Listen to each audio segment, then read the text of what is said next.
अरे रे माझा मितवा ह्या मालिकेच्या पुढील काही येणाऱ्या भागांचे अपडेट जाणून घेऊया आपल्या आजच्या या व्हिडिओमध्ये। चला तर मग प्रेक्षकांनो सुरुवात करूया आपल्या आजच्या व्हिडिओला।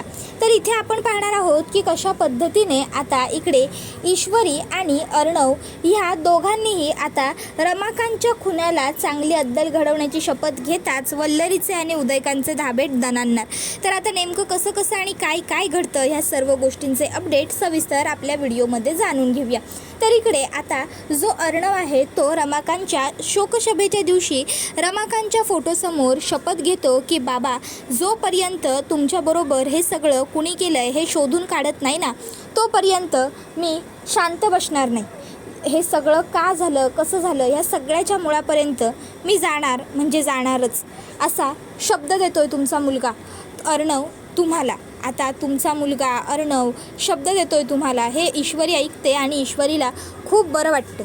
आता त्यानंतर अर्णव हा म्हणजे खूप दुखावला गेलेला असतो पण ईश्वरी त्याला आधार देण्याचं काम अगदी कसोशीने करतच असते। त्याच्यानंतर मग घरी पोलीस आलेले असतात। आता पोलीस आलेले असतात मग अर्णव हा तिथे बसलेला असतो तर आकाश तिकडे येतो आणि अर्णवला म्हणतो दादा पोलीस आलेत तुला भेटायला। मग अर्णव तिकडनं पोलिसांकडे येतो। पोलीस अर्णवला म्हणतात पोस्टमॉर्टमचे रिपोर्ट्स आलेले आहेत। पोस्टमॉर्टम रिपोर्ट्समध्ये त्यांच्या शरीरात काही विषारी द्रव्ये गेल्याचं समजून येतं। याचा अर्थ ही फक्त एक जीव जाण्याची केस नसून ही एक खुनाची केस आहे असं आम्हाला वाटतं। त्यामुळे ह्या केसकडे व्यवस्थित लक्ष देऊन इन्व्हेस्टिगेट करावं लागणार आहे।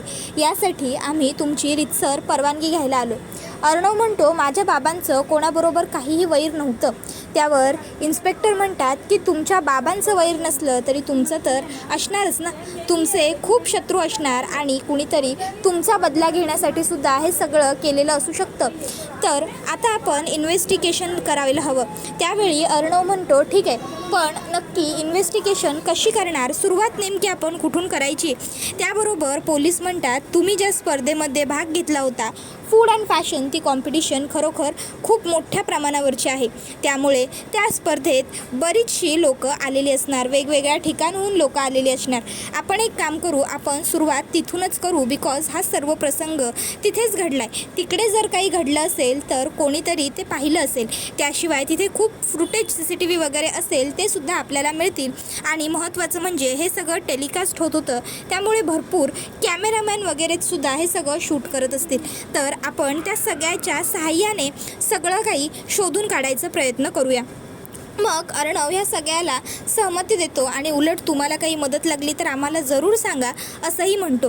त्यानंतर मग आता पोलीस त्यांच्या चौकशीला सुरुवात करायचा निर्णय घेतात।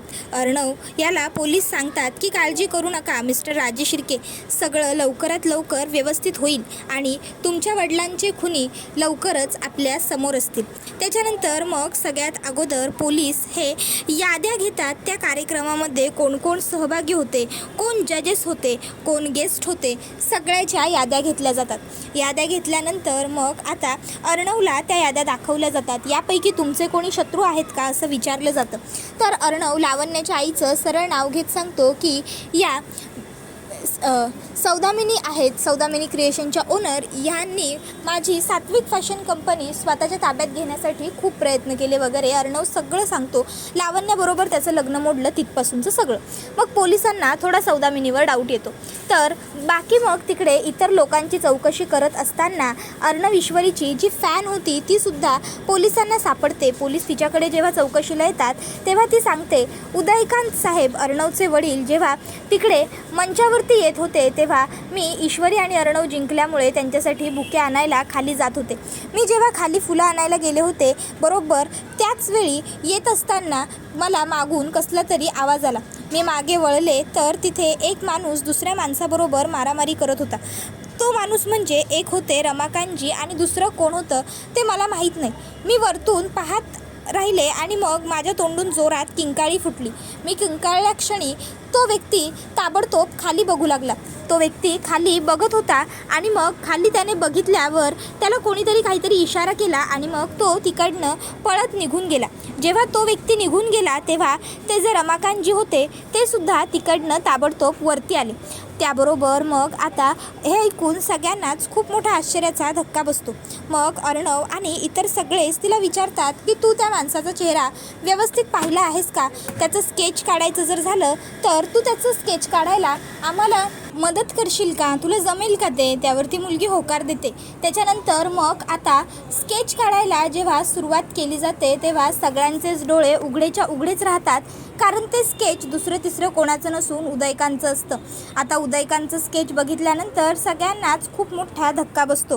तर ईश्वरी अर्णवला ताबडतोब म्हणते, सर ह्या सगळ्यात तुमच्या एक गोष्ट लक्षात येते का? ह्या सगळ्याच्या मागे पुन्हा एकदा उदयकांतच आहे. अर्णव सर, उदयकांत हा आपल्या वाईटावर पहिल्यापासूनच उठलेला आहे. म्हणजे माझ्यावर हल्ला करणारा सुद्धा उदयकांतच होता आणि आता बाबांच्या बाबतीत हे जे काही घडलं ते करणारा सुद्धा उदयकांतच होता. आणि त्या मुलीने आपल्याला आणखीन एक खूप महत्त्वाची गोष्ट सांगितली, ती म्हणजे की तिथे कोणीतरी खाली आणखीन एक व्यक्ती होती. म्हणजे बाबांबरोबर आपल्या जे काही घडलं आहे त्यामध्ये सुद्धा उदयकांत बरोबर आणखीन कोणीतरी एक व्यक्ती सामील होतीच. आणि माझ्यावरती जो हल्ला घडवून आणला गेला होता त्याच्यामध्ये सुद्धा उदयकांत बरोबर आणखीन कोणीतरी एक व्यक्ती सामील होती. थोडक्यात मला सांगायचं हे आहे की आपल्या घराण्याच्या बाबतीत उदयकांत जे काही करतोय की नाही ते सगळं उदयकांत एकट्याने करत नाही आहे, तर त्या सगळ्यामध्ये उदयकांतचं कोणीतरी पार्टनर आहे. आता ते पार्टनर कोण आहे हे आपल्याला शोधून काढावं लागणार आहे. त्यावेळी अर्णव हा ईश्वरीला म्हणत असतो, मिस इंदौर, तो पार्टनर आपल्याला तेव्हाच तर सापडू शकेल ना जेव्हा उदयकांत आपल्या ताब्यात असेल. आधी उदयकांतला शोधावा लागेल. उदयकांत सापडला की त्याचा पार्टनर आपोआप सापडेलच. आणि मी शपथ घेतली, काहीही झालं तरी उदयकांतला शोधल्याशिवाय, त्याचा पाठलाग घेतल्याशिवाय, हे सगळं त्यांनी का केलं, कशासाठी केलं, हे सगळं करून त्याला काय मिळालं, हे सगळं शोधून काढल्याशिवाय मी गप्प बसणार नाही आहे मिस इंदौर. काहीही झालं ना तरी लवकरात लवकर मी उदयकांतला लवकर शोधून काढणारच. त्याने खूप मोठं पाप केलं आहे माझ्या वडिलांना संपवून. आधीच एकतर आमची आई आमच्यापासून गमावली गेली होतीच आणि आता त्याने आमचे वडीलसुद्धा आमच्यापासून हिरावून घेतलेत आणि याची खूप मोठी शिक्षा त्या उदयकांतला भोगावी लागणार आहे. तो कुठेही लपून बसला ना, अगदी कुठेही जगाच्या पाठीवर, तरीही हा अर्णव राजे शिर्के त्याला कधीच सोडणार नाही. जर त्याचा जीव घेतला ना मी, तर माझंसुद्धा नाव अर्णव नाही. त्याबरोबर इन्स्पेक्टर अर्णवला समजावून सांगतात की हे बघा मिस्टर राजे शिर्के, शांत व्हा. कायदा हातात घेण्याची भाषा करू नका. आम्हाला आमचं काम करू द्या. आम्ही संपूर्ण शहरात नाकाबंदी लावतो. त्यामुळे उदयकांत कुठेही शहराच्या बाहेर पडू शकणार नाही.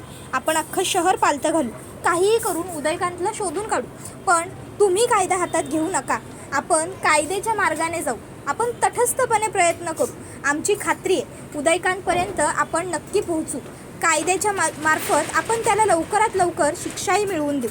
अर्णव म्हणत असतो की काहीही झालं तरी सोडायचं नाही आहे मला त्या उदयकांतला आणि त्या दुसऱ्या व्यक्तीला सुद्धा. आता हे ऐकून मग मात्र वल्लरी घाबरते. वल्लरी विचार करते, बाप रे, म्हणजे आता अर्णवने चांगलाच शोध करायचं मनावर घेतलंय तर नाही, काहीही झालं तरी त्या उदयकांतपर्यंत अर्णव पोहोचता कामा नये. एकदा का अर्णव उदयकांतपर्यंत पोहोचला की त्यानंतर मग त्याला माझ्यापर्यंत पोहोचायला फार वेळ लागणार नाही. त्यामुळे मला अर्णवला उदयकांतपर्यंत पोहोचूच द्यायचा नाही आहे. काहीतरी असं करावं लागेल की ज्यामुळे उदयकांत इकडनं गायब होऊ शकेल. पण त्यासाठी आधी मला उदयकांतबरोबर कॉन्टॅक्ट करणं खूप गरजेचं आहे. जोपर्यंत थोडे दिवस हे सगळं वातावरण टाईट आहे तोवर मी उदयकांतला कुठेतरी लपून दडून राहायला सांगायला हवं. मग जेव्हा हे सगळं वातावरण कमी होईल, थंड होईल, तेव्हा मग मी आपोआपच उदयकांतला बाहेर पाडेन. मग वल्लरी घरातलं कोणाचंही आपल्यावर लक्ष नाही आहे, सगळे आपापल्या दुःखात व्यस्त आहेत हे बघते आणि ती अलगद घरातनं सटकते. बाहेर येऊन ती उदयकांतला फोन करते आणि आता ती उदयकांतला सांगत असते, माहोल खूप तापलेला आहे, वातावरण खूप गरम आहे, कुठेतरी लपून बस, काही झालं तरी कोणाच्या हाती लागू नकोस. तर त्याचबरोबर दुसऱ्या बाजूला इकडे आता जो आकाश असतो तो घरात सगळीकडे वल्लरीला शोधतो. वल्लरी त्याला कुठेच भेटत नाही. आकाशला प्रश्न पडतो, मॉम गेली तर गेली कुठे? मग आकाश हा विचार करतो फोन लावून बघावा आणि मग तो वल्लरीला कॉल करतो. आकाश वल्लरीला फोन करतो, पण वल्लरी फोन रिसीव करत नाही. आकाशला प्रश्न पडतो, अरे याला काय अर्थ आहे? मॉम कॉलसुद्धा रिसीव करत नाही आहे, कुठे गेली ही? मग आकाश विचार करतो, मे बी नम्रताला माहीत असेल. आकाश नम्रताला विचारतो, नम्रता मॉम कुठे आहे, तुला काही आयडिया आहे का? नम्रता म्हणते, आकाश नाही ना, अहो मी सुद्धा आईना शोधते. काय झालं आहे ना, हे जे काही घडलं आहे त्यामुळे अंजलीताई खूप जास्त डिस्टर्ब आहेत. अहो त्या काही खायला प्यायला तयारच नाही आहेत, त्यामुळे मी सुद्धा आईंना शोधते. म्हणजे मी अंजलीताईंसाठी थोडं सूप बनवलं, जर आईंनी त्यांना खायला दिलं तर त्या खातील पितील ना ते सूप. मी मगापासून त्यांना जबरदस्ती केली, पण त्या माझं तर काही ऐकत नाही आहेत. आणि इशू जिजूंबरोबर आहे, सो मी इशूलासुद्धा नाही बोलवू शकले. म्हणून मग मी विचार केला की आईंना तरी सांगावं, पण आई मला कुठेच भेटला नाही. कुठे आहेत त्या? त्याबरोबर आकाश म्हणतो, माझ्या मॉमचं पण ना मला कधी कधी आश्चर्य वाटतं. मगाशी तिथे तिला चक्कर आली होती काल त्या स्पर्धेच्या ठिकाणी हे सगळं कळल्यावर, आणि आज जेव्हा इथे तिची गरज आहे तेव्हा ती गायब आहे. घरामध्ये हे एवढं टेन्स वातावरण आहे, सगळेच जण एवढं जास्त टेन्शनमध्ये आहेत, काळजीमध्ये आहेत, आणि घरामध्ये मॉमचा काही पत्त्याच नाही आहे. याला काय अर्थ आहे? कधी कधी ना मॉमचं वागणं खूप विचित्र होऊन जातं. मी फोन करतोय तर मॉम फोनसुद्धा रिसीव करत नाही आहे. तुला काय वाटतं नम्रता, कुठे गेली असेल मॉम? त्यावेळी नम्रता म्हणते, आकाश सॉरी, पण मला पण काही आयडिया नाही हो. म्हणजे आई जाताना मलासुद्धा काही सांगून गेलेला नाही आहेत. सांगून गेल्या असत्या तर काहीतरी विचार करता आला असता. जाऊ द्या, मी काय करायचं अंजलीताईंच्या सूपचं ते बघते. त्यावर आकाश म्हणतो, नाही नको, तू ते सूप माझ्याकडे दे, मी ताईला प्यायला देतो. तू एक काम कर, दादासाठी आणि ईश्वरीसाठी सुद्धा चहा कर, त्यांनाही जरा चहाची गरज आहे. नम्रता होकार देते. त्यानंतर आकाश अंजलीच्या रूमकडे निघून जातो. इकडे चहा बनवताना नम्रताच्या डोक्यात विचार येतो, आई नेमक्या कुठे गेल्या असतील? आणि आईंचाच तर या सगळ्याशी काही संबंध नाही आहे ना? नाही, म्हणजे तसं तर आईंचं इशूबरोबर वैर आहेच, आणि त्या काहीही करू शकतात. आता बघितलं ना मी, ईश्वरीला स्पर्धेमध्ये हरवण्यासाठी त्यांनी काय काय आणि किती किती एफर्ट्स घेतलेत ते. आईंचा तर या सगळ्याशी काही संबंध नसेल ना? मग आईंचा जर या सगळ्याशी संबंध नाही आहे तर ह्यावेळी आई कुठे गेल्या असतील? आई सांगून का गेल्या नसतील घरामध्ये त्या बाहेर चालल्या आहेत म्हणून? सगळ्यांचं लक्ष आपल्याकडे नाही आहे ह्या गोष्टीची त्यांनी काळजी का घेतली असेल? नक्की काय गडबड आहे? शोधून काढायला हवं. जोपर्यंत ह्या सगळ्याच्या मुळाशी मी जात नाही तोपर्यंत मलासुद्धा बरं वाटणार नाही, असा विचार ती करते. नम्रताच्या मनात आलेला विचार अर्थात बरोबरच आहे. तर दुसऱ्या बाजूला इकडे जी वल्लरी आहे ती आता विचारात पडलेली आहे.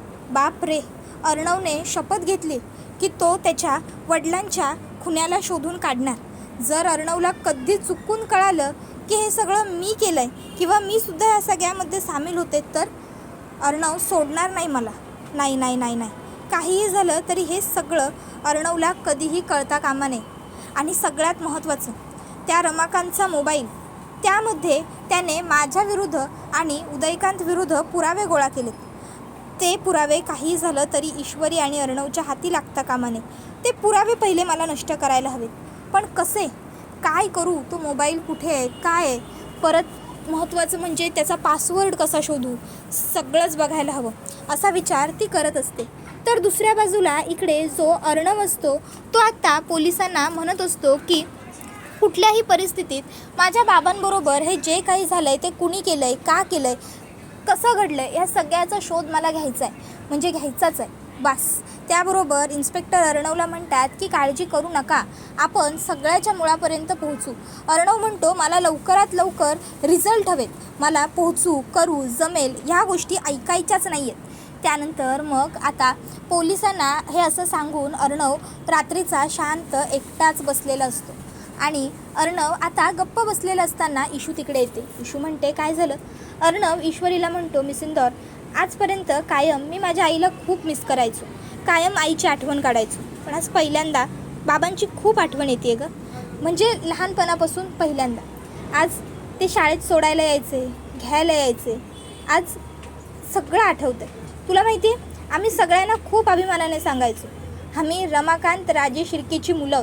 जेव्हा बाबा आमच्याबरोबर राहायचे ना तेव्हा, कारण बाबा खरंच खूप खूप फेमस होते, खूप उत्तम बिझनेसमन होते तेव्हाच, त्यामुळे आम्हाला खूप गर्व होता आमच्या बाबांवर. आणि आज हे सगळं त्यावेळी इशू अर्णवला सांगते की काळजी करू नको, होईल सगळं ठीक. हे ज्याने कुणी केलं आहे ना त्याला कठोरातली कठोर शिक्षा मिळवून देऊ आपण. गणूबाप्पा सगळं बघतो. गणूबाप्पा आपल्या पाठीशी कायमच खंबीरपणे उभा आहे. अर्णव म्हणतो, मग का नाही वाचवलं गं तुझ्या गणूबाप्पाने माझ्या बाबांना? कळलं तुला मी देवाला का हात जोडत नाही ते? आज तरी आलं ना तुझ्या लक्षात? मग मात्र इशू अर्णवला पुन्हा मिठी मारते आणि शांत करण्याचा प्रयत्न करते. त्याबरोबर हा व्हिडिओ इथेच संपतो. व्हिडिओ आवडला असेल तर व्हिडिओला लाईक करा. धन्यवाद.